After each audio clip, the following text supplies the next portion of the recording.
every Wednesday, I like to come on here and talk to you a little bit about business tips for wine glass painting parties and running your own wine glass painting business, party business. And so today I want to talk to you a little bit about basically when to start your class. So a lot of people are like, when do I start?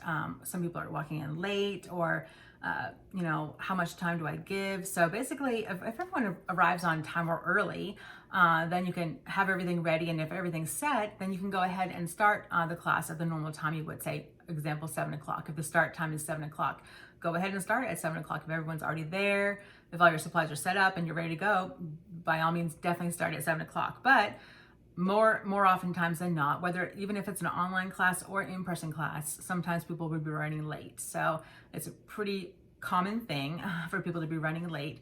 You have the whole gamut. You have people that arrive super early, you have people that arrive on time, you have people that arrive late. So you're going to experience all those different things for both in-person classes and online classes. You wouldn't think that for online classes people would arrive late, but it definitely happens. So make sure that you just keep that in mind for both. But when to start? So that's a question. So I like to just make sure that I try to start not longer than about 15 minutes after the start time, because you don't want to have people, everyone basically be inconvenienced if one or two people haven't shown up yet. It's not really their fault that the other people are late. So I always recommend trying to start at least 15 minutes early. And whether it's a private event or a public class, the same thing. Even if it's a private event and they said, well, there's a couple of people that haven't shown up yet, well, then you can just say, I'll go ahead and start now, and then they can, catch up when they arrive. But try to keep to your guns about, like I said, just about 15 minutes after the hour. If you're still waiting around, or if you're kind of getting things going, make sure you start about 15 minutes after, because if you wait too much longer, it'll just really extend the time of your class. You're going to be late either leaving the venue or finishing up your online class, and you don't really want to do that. You don't want to inconvenience some other people that are there on time. So just give yourself about 15 minutes, and then just keep your eye on the clock. And then if it gets past that time, just say, okay, guys, we're ready to start our class now. And if someone else arrives late or later, then we'll just go ahead and catch them up. And what you can do is, if that does happen and someone arrives late after the 15 minutes, then you can go ahead and catch them up. Now, I also like to keep a kind of a rule about the timing. If someone arrives pretty late, like I say, at least 30 minutes or more into the class. And at that point, whether it's an online class or in-person class. Now, in-person classes, 30 minutes.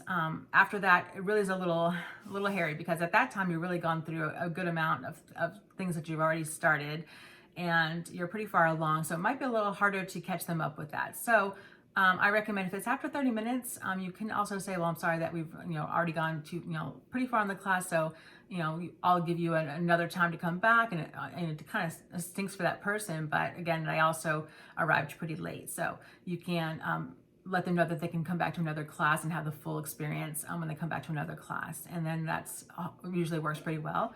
But for an online class, if they are late, it's actually probably okay at that point, because yes, you can catch them up on what's going on, but with online classes, usually there's a replay. They can watch the class back.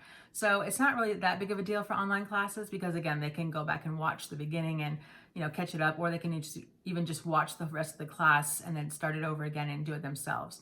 So for online classes, it's really not that big of an issue to let people come in after the 30 minutes, but definitely you want to start at least 15 minutes after, not more than 15 minutes after the class time.